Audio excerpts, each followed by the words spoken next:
Go ahead and turn to Romans chapter 7.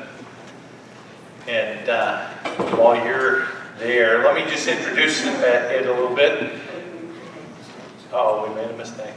I need the offering plate. I need the plate back, Gina. Oh, I think I know this one. This is interesting, isn't it? So here's the introduction. I struggled with today's title, The Victory of Grace Over Sin, merely because this is two sermons in one.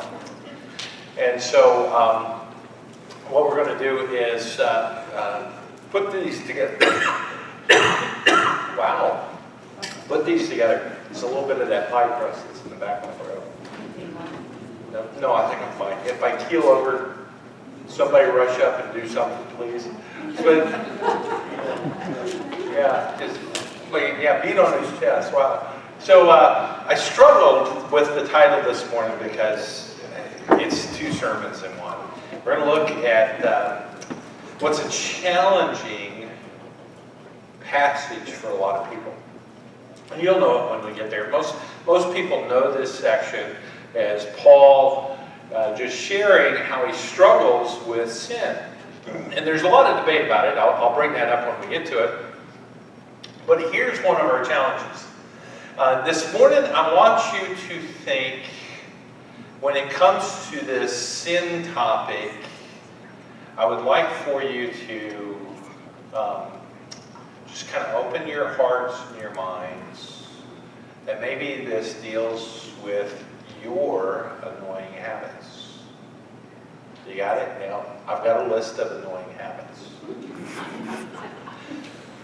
Okay, I'll let you guess who created this list. He has a pile of clothing he calls intermediate that just sits on our floor, but they aren't dirty, he says. He always chews with his mouth open, and it drives me nuts. He goes on fast food runs because he's hungry right then. I don't see any ladies raising their hands. He avoids making the bed because it's just going to get messed up again tonight. No? Is that you? He leaves the trash too long. Uh-oh, I just saw a look. He sucks on his water bottle in the house and is very noisy about it. I hate the way he eats pretzels. He leaves cabinet doors open all over the house.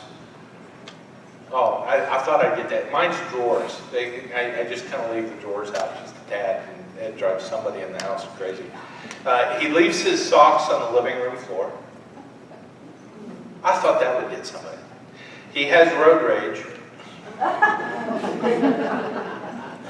Oh, now we're getting somewhat. Okay. His bedside table is so messy. Sometimes he whistles on exhale when he yawns.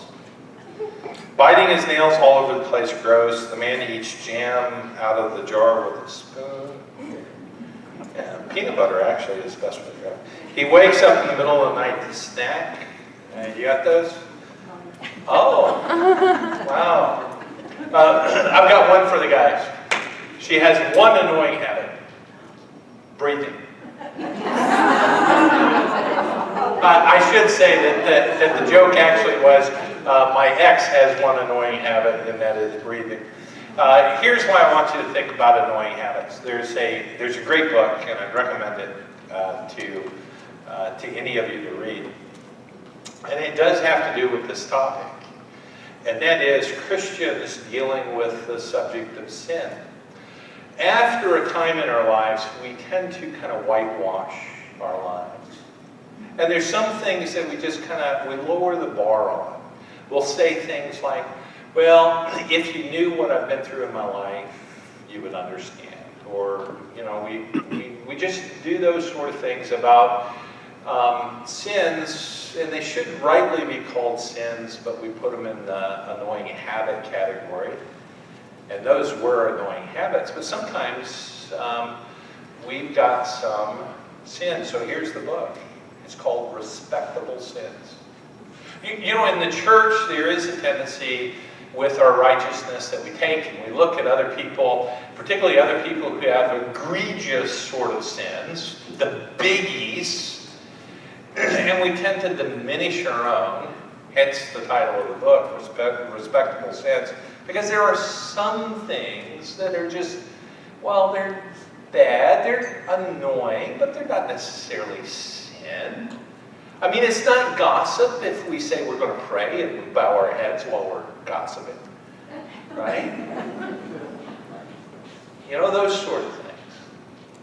So with that in mind, pay attention to what Paul has to say, and we're going to start at verse 7.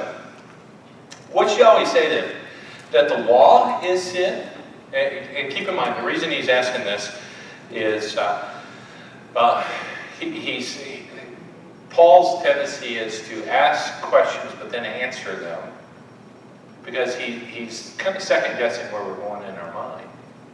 And so he knows, as he's presented this whole argument from chapter 6 on, he has laid out this idea of, shall a Christian continue sinning all the more so that grace may increase? And he's got this very well-reasoned argument for it.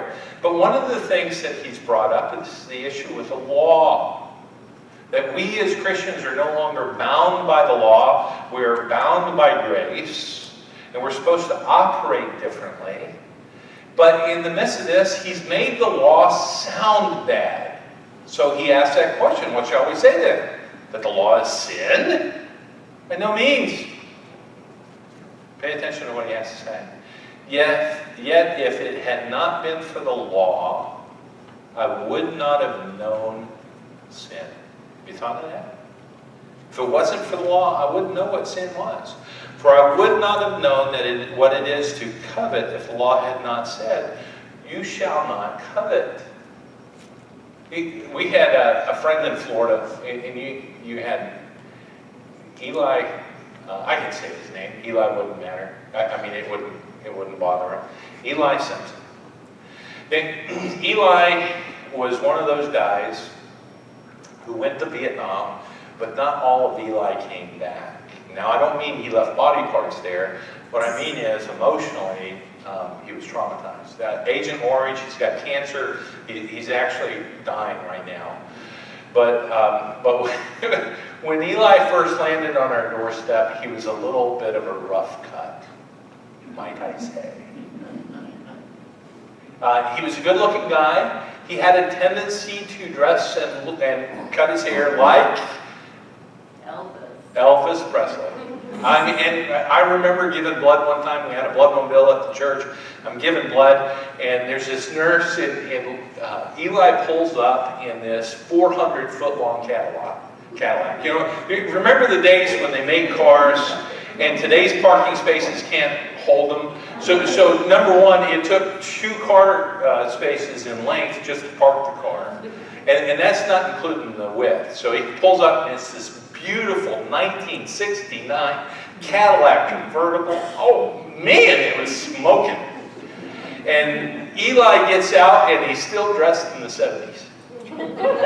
He had a tendency to come to church, and he would, hey, how many of you, and I know you guys, this section in particular, is too young. But do you remember Kiana nylon shirts? How many remember Kiana nylon? He would have that Kiana nylon, which was kind of silky and drapey and all that stuff, and they always had some sort of florid print that was just outrageous, and bell-bottom pants and platform shoes. You remember those? How many remember the 70s? Yeah. And he would have that shirt unbuttoned all the way down here. One time we were having service, and Eli had a tendency to show up kind of late. And so he comes in, and he didn't want to disturb services, so he crawled on his hands and feet from the back of the church to the front of the church and sat down up front. But everybody knew that he was there. Why? Because he was Are you getting the picture of Eli? And then when Eli would grab the microphone and he would give his testimony, the ministers in the church would just... And it's one of those fear-filled moments like, oh, please, Lord, do not let him say anything. And so he pipes up, and it was in this same service. It was a Wednesday night service. It was a class. And he pipes up about this subject, sin. He says, yeah, I didn't know. He didn't know about sin. And so he becomes a Christian, and he thought it was still okay to go to the bar, dance, pick up chicks, and take them home. And he didn't know that until somebody started to share with him. I mean, one of the reasons we would know is we would sometimes have ladies land on the doorstep of the church with him that you wouldn't normally see in church on Sunday morning. The same thing. I'm trying to be kind here, you know? And so he would bring these gals in, and that would be Eli. Well, that's all Paul is saying. That if it wasn't for the law, he wouldn't understand what sin was. And like Eli, he's horrified when he finds out that it's an issue. So, he's got these questions and answers. He just wants to share these with us. So let's look at his answer.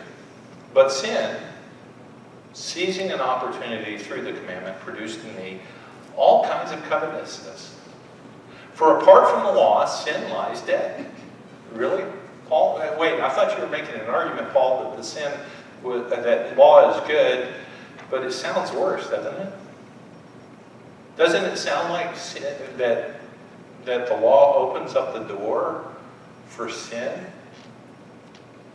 And are you really making a better case for the law? No. I was once alive apart from the law, but when the commandment came, sin came alive and I died.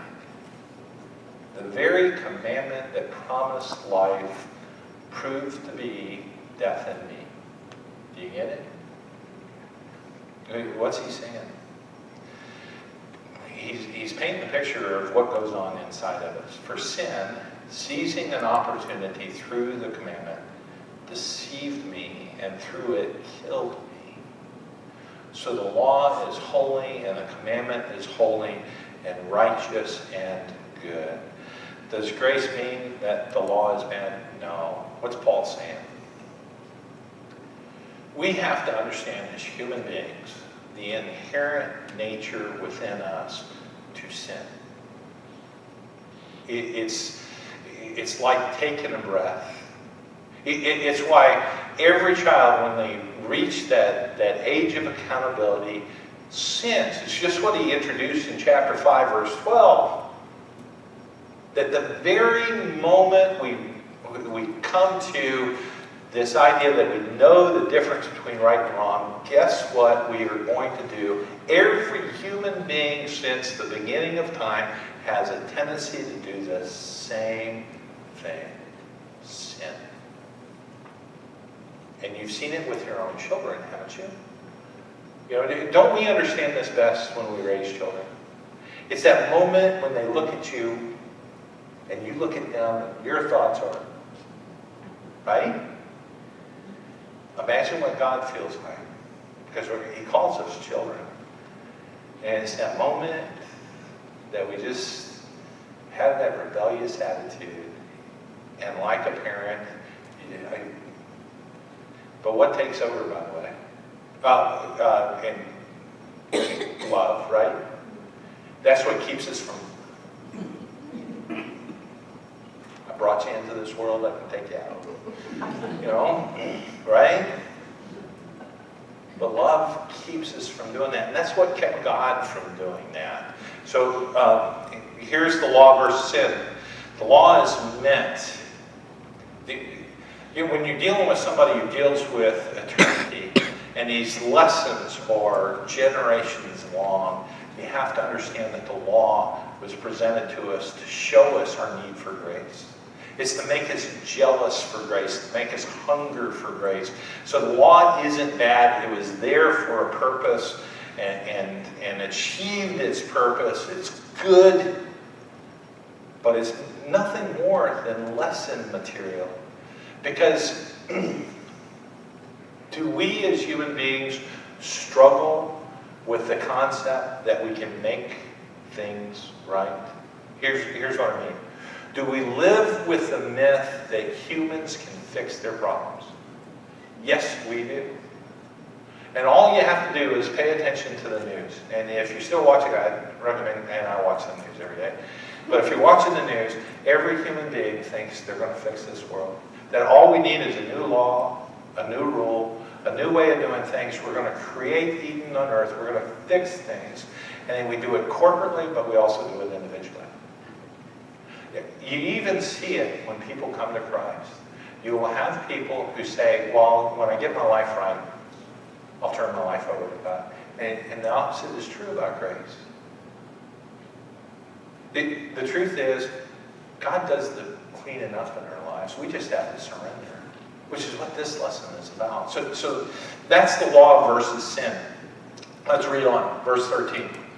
Did that which is good then bring death to me? By no means. See, he asked a question, the answer is good. It was sin producing death in me, what is good, in order that sin might be shown to be sin, and through the commandment might become sinful beyond measure.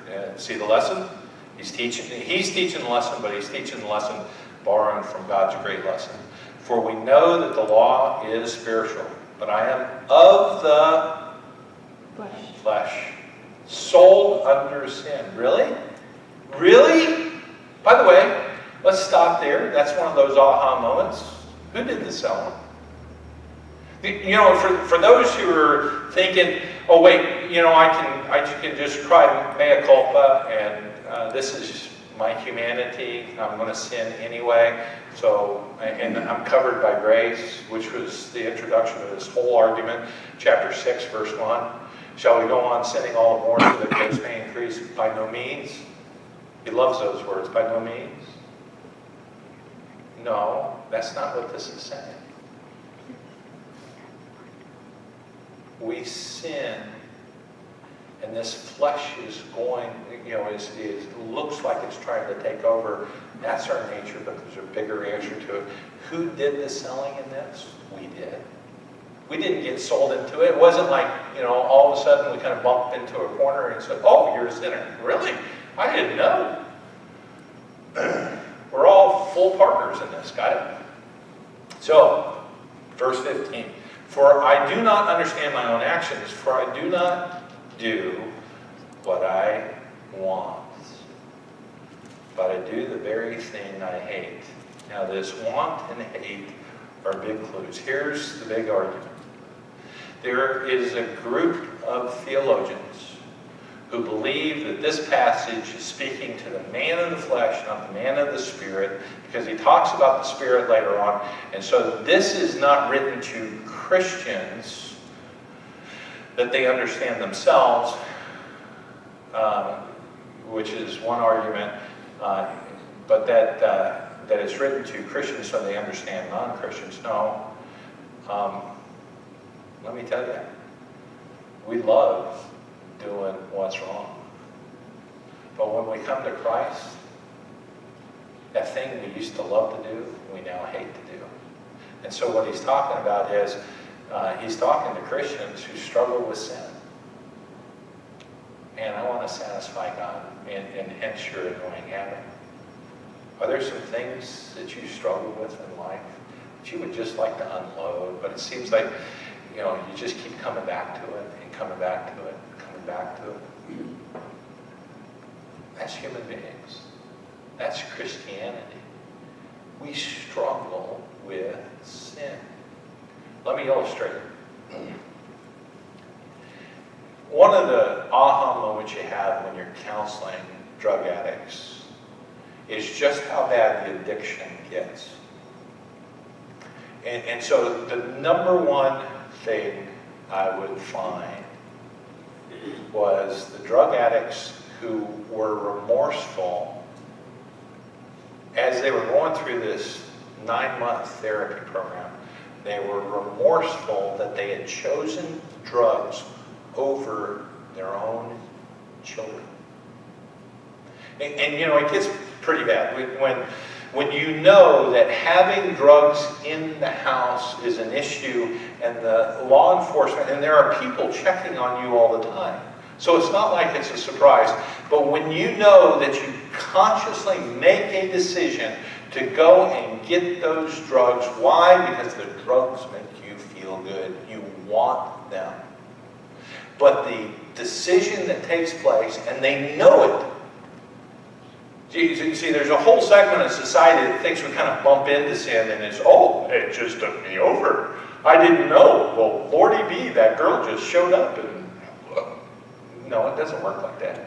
We knowingly, consciously choose the sin. And when we're non-Christians, we enjoy it. And they enjoyed the drugs. And they would consciously choose the drugs over their own children. But in the drug program, as they now have been without drugs for a number of months, and they've been going on through this therapy program where their thinking is starting to be restructured. Now they deconstruct their thinking and they realize just how bad their thinking was. That's humanity before Christ. Now after Christ, the same process happens. Sin comes, but we hate what we're doing. But we still have a tendency to sin. We still have those annoying habits, those respectable sins. And you know what yours are. For I do not understand my own actions. For I do not do what I want. Do you identify? But I do the very thing I hate. Now, if I do what I do not want, I agree with the law. That is good. So now it is no longer I who do it, but sin that dwells within me. For I know that nothing good dwells in me, that is in my flesh. For I have the desire to do what is right, but not the ability to carry it out. That's a Christian sort of rationale. That's somebody who should be surrendering to the Spirit, but they're not. They're stuck in sin. For I do not do the good I want, but the evil I do not want is what I keep on doing. What a struggle, Paul. Now, if I do what I do not want, it is no longer I who do it, but sin that dwells within me. So I find it to be a law that when I want to do right, evil lies close at hand. What's he saying? We, as human beings, have a tendency to return to the law. Hence, he says, if you live under the law, and this is where legalistic attitudes come in. Legalistic attitudes are, you know, if I just create a rule, I'm not going to do it. Legalistic attitudes are about behavior, dot all the I's, cross all the T's. If I'm legalistic about it, if I just create this rigid behavior set of rules, then I'm going to be okay. That's not true. You have now placed yourself under the law, and if you're under the law, you either live or die under the law, and what happens with everybody who's under the law? They all die. We need to be somebody different. Evil lies close at hand. Verse 22. For I delight in the law of God in my inner being, but I see in my members another law, waging war against the law of my mind, and making me captive to the law of sin that dwells in my members. Now notice this question. Wretched man that I am, who will deliver me from this body of death? And I want you to understand what's probably likely happening. Remember, Paul dictated his letters. This is a huge issue. This is a human issue. And so I just envision Paul pacing around in the room, and he's got a scribe there who's listening and taking down all these words. And he's just overwhelmed with what's going on, with what he's sharing. This is very open. It's very heartfelt. This is human nature. This is the struggle we all deal with. And so he just comes. This is a little pause, by the way. He's not answering the question. He does that later on, but it's just oh man, how bad am I? How wretched am I? Oh, what a worm I am. Do you see this? Have you heard it in songs? Have you seen it in poems? Read Psalm 51 and see David's lament as he's been caught in sin and his son has died. And what does he say? For I was a sinner from birth. My parents conceived me in sin. It's that same sort of anguish about being human and dying inside. Oh, what a wretched man I am. And I wonder if there's some of you who are like that this morning. That you just keep returning to those bad. Maybe you've made them respectable, but they're sins nonetheless. Notice what he says. Who will deliver me from this body of death? Isn't this a dark, dark, dark moment right now? How do I get out of this? And here's the pause.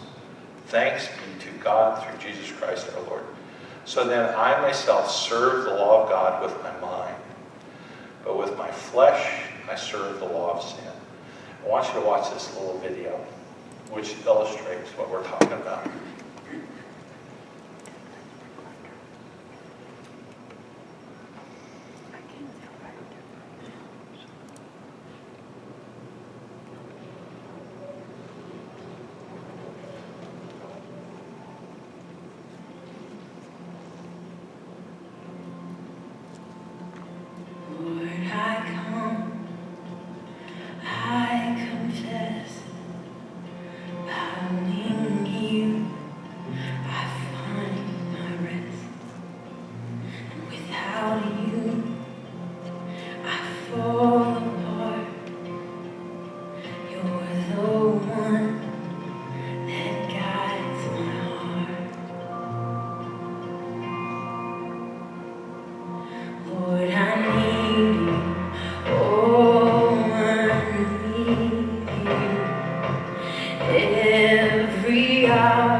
Think about the Bible, but think about it as not just a love letter from God to you, but a superbly smart person getting through to you in your arrogance that you cannot fix things. I mean, think about it. Everything that Paul's talked about so far, why do we have the Old Testament with its laws and a depressing story of humanity if it is not meant for us to feel bad, but also to confront something? An arrogance that we somehow can fix ourselves. That is arrogant. It's insipid. It's stupid. And mankind's been doing it for generation after generation after generation. We think we can fix ourselves, and the truth is that just like these folks, those stories are universal. There's no way you can fix yourself. If you're like Paul at the end of chapter 7, and you're sitting there and it is depressing, is it not? I mean, it is depressing. It's dark, isn't it? Man, how am I going to get out of this mess? You have to come to a conclusion. So let's summarize. So then I myself serve the law of God with my mind, but with my flesh I serve the law of sin. Depressing, negative, just as bad as things can get. But look at chapter 8, verse 1. There is therefore now no condemnation for those who are in Christ Jesus. For the law of the Spirit of life has set you free in Christ from the law of sin and death. You got it? He gives us hope. For God has done what the law, weakened by the flesh, could not do, by sending his own Son in the likeness of sinful flesh and for sin. He condemned sin in his flesh in order that the righteous requirement of the law might be fulfilled in us, who walk not according to the flesh, but according to the Spirit. I have to tell you, we need the depressing rule of the law to point us to the direction that there's only one way out, and that's through grace. I love that video. The husband and the wife. I mean, she's ready to commit the big sin. She turns around, but isn't God in the picture of the husband? And he takes us right back. Here's the really good news. This is all intro just for chapter 8.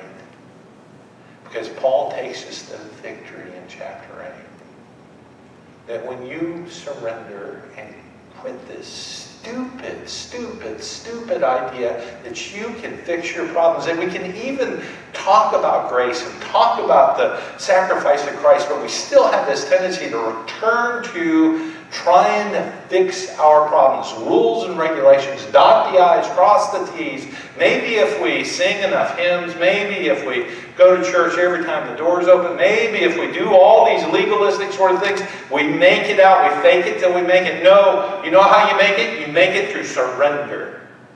That when you realize you are a human being created for God, by God, and for his purposes,